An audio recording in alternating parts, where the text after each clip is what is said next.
KSRTC ബസ്സിൽ മിന്നൽ പരിശോധന നടത്തിയതിന് പിന്നാലെ ഗതാഗത മന്ത്രി കെ ബി ഗണേഷ് കുമാറിനെതിരെ പത്തനാപുരം KSRTC ഡിപ്പോയിൽ പ്രതിഷേധം. കോൺഗ്രസ് പഞ്ചായത്ത് അംഗം സാജു ഖാനാണ് പ്രതിഷേധിച്ചത്. ഡിപ്പോയിലെ പ്ലാസ്റ്റിക് കുപ്പികൾ ATOയുടെ മുന്നിലേക്കിട്ടു. ATOയും പഞ്ചായത്ത് അംഗവും തമ്മിൽ കയ്യേറ്റ ശ്രമവും ഉണ്ടായി.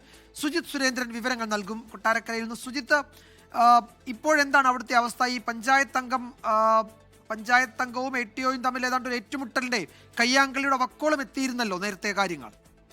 അതെ വിജയകുമാർ, മന്ത്രി ഗണേഷ് കുമാറിനെതിരെയായിരുന്നു പത്തനാപുരം KSRTC ഡിപ്പോയിൽ പ്രതിഷേധവുമായി കോൺഗ്രസ് പഞ്ചായത്ത് അംഗം സാജു ഖാൻ എത്തിയത്.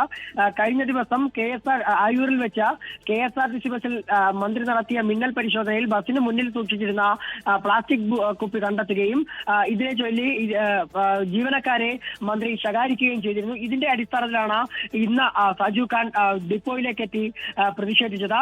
ഡിപ്പോ പരിസരത്ത് കിടന്ന പ്ലാസ്റ്റിക് കുപ്പികളൊക്കെ ATOയുടെ മുന്നിലേക്കിടുകയും ഡിപ്പോയിൽ കിടന്ന വാഹനങ്ങളുടെ ഫിറ്റ്നസ് പരിശോധിക്കാനും ഒക്കെ ശ്രമിച്ചു. ഇതിനെ ATO തടഞ്ഞതാണ് സാജു ഖാനെ പ്രകോപിപ്പിച്ചത്. ഇതോടെ ATO സാമും ഗ്രാമപഞ്ചായത്ത് അംഗമായ സാജു ഖാനും തമ്മിൽ തർക്കമുണ്ടായി.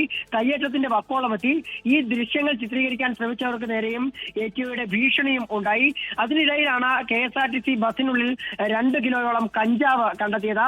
എറണാകുളത്ത് നിന്നും പത്തനാപുരത്ത് സർവീസ് എത്തി പത്തനാപുരത്ത് സർവീസ് അവസാനിപ്പിച്ച സ്വിഫ്റ്റ് ബസ്സിനുള്ളിലാണ് കഞ്ചാവ് കണ്ടെത്തിയത്. ഇത് ജീവനക്കാർ തന്നെ കൊണ്ടുവച്ചതാണെന്നുള്ള രീതിയിലുള്ള ആക്ഷേപം ഈ സാജു ഖാൻ ഉൾപ്പെടെയുള്ളവർ ഉയർത്തി.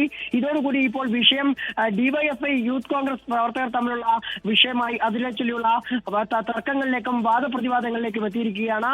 ഏതായാലും സ്ഥലത്ത് ഇപ്പോഴും KSRTC സുജിത്ത്, ഈ വിഷയത്തിൽ ഇപ്പോൾ ഗതാഗത മന്ത്രി ഇന്നലെ മിന്നൽ പരിശോധന നടത്തി ജീവനക്കാരെ പരസ്യമായി ശകാരിച്ചു. ഈ വിഷയത്തിൽ ജീവനക്കാർക്ക് പ്രതിഷേധമുണ്ടോ? അതിന്റെ കൂടി സൂചനകളാണോ ഇപ്പോൾ പത്തനാപുരത്ത് നിന്നൊക്കെ ഇപ്പോൾ ഇന്ന് വൈകിട്ട് നമ്മൾ കണ്ട ദൃശ്യങ്ങളിൽ അതൊക്കെ പ്രകടമാണോ? അതേ വിജയകുമാർ, ഈ വിഷയവുമായി ബന്ധപ്പെട്ട വലിയ രീതിയിലുള്ള പ്രതിഷേധം ഒരു വിഭാഗം ജീവനക്കാർക്കിടയിൽ ഉയർന്നു വരുന്നുണ്ട്. പ്രത്യേകിച്ച് KSRTC വെൽഫെയർ അസോസിയേഷൻ ഉൾപ്പെടെ ഈ വിഷയത്തിൽ വലിയ രീതിയിൽ പ്രതിഷേധം ഉയർത്തുകയാണ്. ഈ ബസിന്റെ മുന്നിൽ ജീവനക്കാർ വെള്ളം വെക്കുന്നത് അത് അവർക്ക് ഒരു കുപ്പി വെള്ളം വെക്കാനുള്ള സ്ഥലം മാത്രമാണ് ഈ ബസ്സിനകത്ത് ക്രമീകരിച്ചിട്ടുള്ളത്. ഈ കൂടുതൽ വെള്ളം ഇവർ ഉപയോഗിക്കുന്നത് തന്നെ ജീവനക്കാർക്കും മറ്റും ബസ്സിൽ കയറുന്ന യാത്രക്കാർക്ക് എന്തെങ്കിലും ആവശ്യമുണ്ടെങ്കിൽ പോലും ഈ വെള്ളമാണ് നൽകുന്നത്. അതുകൊണ്ട് തന്നെ ഇത്തരത്തിൽ ഞങ്ങൾ നിരവധി പ്രശ്നങ്ങൾ ജീവനക്കാർ നേരിടുന്നുണ്ട്. അതിലൊക്കെ പരിഹാരം കാണേണ്ടതുണ്ട്. പകരം ഇത്തരത്തിലുള്ള ചെറിയ കാര്യങ്ങൾക്ക് മന്ത്രി ഇവരെ ശകാരിക്കുന്നത്, അതും പൊതുമധ്യത്തിൽ ശകാരിച്ചത് ശരിയായില്ല എന്ന തരത്തിലുള്ള വിഷമങ്ങളും പ്രതിഷേധങ്ങളുമാണ് ജീവനക്കാർ പങ്കുവെക്കുന്നത്. വിജയകുമാർ, ലോകത്തെവിടെയായാലും ഏത് സമയത്തും 24 വാർത്തകളും ഓഗ്മെന്റഡ് റിയാലിറ്റി പാക്കേജുകളും എക്സ്പ്ലെയിനറുകളും വിശദമായി കാണാൻ ഞങ്ങളുടെ YouTube ചാനൽ നിങ്ങൾക്ക് സബ്സ്ക്രൈബ് ചെയ്യാം.